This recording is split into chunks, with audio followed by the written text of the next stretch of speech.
Michael, would you please give us a general overview about your company and the business model?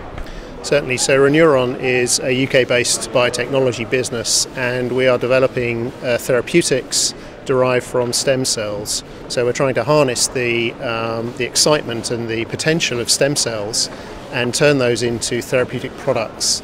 Our primary focus is on stroke disability, so we're developing a stem cell-based treatment for disabled stroke patients, and we have other programs that are focused on peripheral limb ischemia or critical limb ischemia, which essentially is a stroke of the leg, again associated with blockage of blood flow.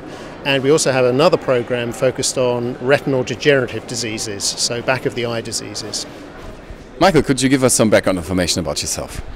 Yes, certainly. So I originally studied economics at University College London, graduated and then studied to be an accountant in the UK, so I've actually come up through the business route. I'm not a scientist by training.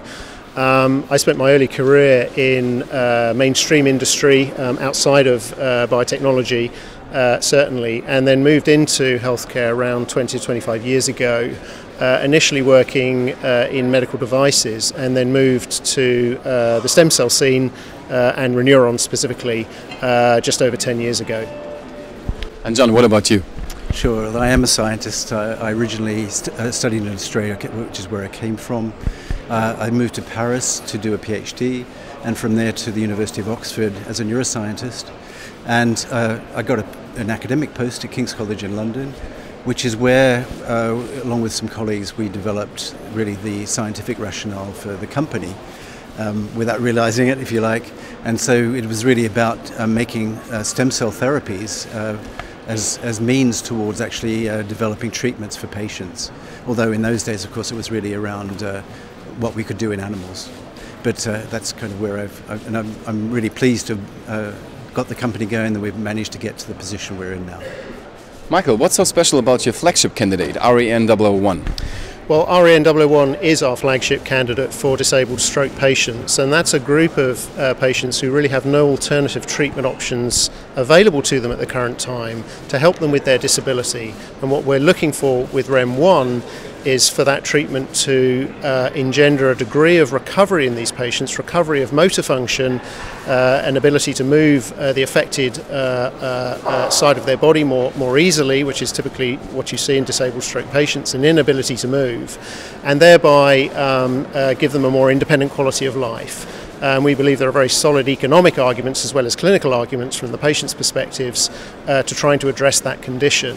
And there really are very, very few treatments either in development or that have already been developed for that particular patient group. So it's very special from our perspective that we're trying to offer these patients something that will help them to lead a more independent quality of life. And of course we hope that if we're successful, then that will also benefit the business and our investors as well as we develop that product and hopefully make money from it.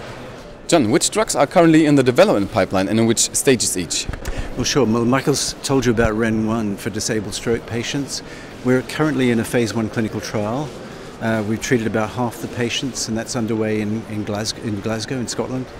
And so far, the data looks really good. The patients, there's no safety issues arising.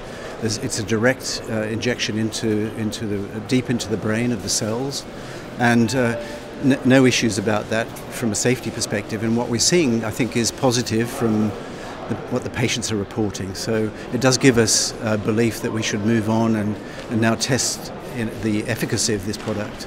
And we've already submitted a clinical trial application to do a first efficacy testing trial, which will be done in patients, perhaps, while they're still, hospitalized, when they're still showing very severe disability.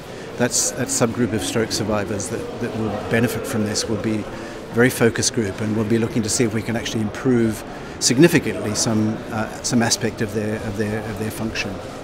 Beyond that, so REN-9 is our second indication, and that's for critical limb ischemia, which is a major complication of diabetes. That's where there is loss of blood supply to the lower limb, and the end result of that is frequently amputation.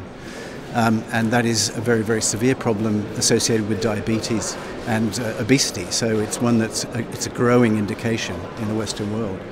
So we're looking to begin a clinical trial soon. We've already filed a phase 1 safety protocol with the regulators in the UK to do a clinical trial, and we hope to move that one on into an efficacy trial fairly soon. The final indication that we're focused in on is REN3, and that's for retinal disease. That's back of the eye issues concerning photoreceptors. So we actually have a stem cell photoreceptor product that we are injecting into. We will hope to be able to soon, in the next couple of years, inject into patients to actually reverse the degenerative condition retinitis pigmentosa, so we can actually make those patients see. So that's a very exciting prospect. We're looking to have a clinical trial underway in about 2 years. Michael, could you give us an overview about Reneuron's financial situation? Sure. So we're a biotechnology business that's actually quoted on the London stock market, on the AIM market in London. And we are an early stage development business, and that means we don't generate revenues from our therapies at the moment. What we're looking to do is take those therapies through preclinical and early to mid-stage clinical development, and then ultimately license those programs to pharmaceutical companies to take to the market.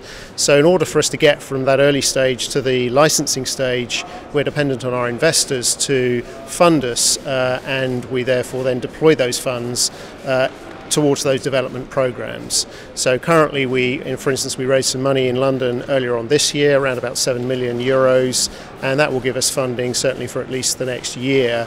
And all being well, if we can hit our milestones in terms of clinical development, we then go back to those investors and seek further funds. And our investor base is a mix of investors both in London, there are some in mainland Europe and some beyond in territories more distant. Well, thank you for being here on the Frankfurt Stock Exchange and answering my questions. Pleasure, thank you. Pleasure, thanks very much.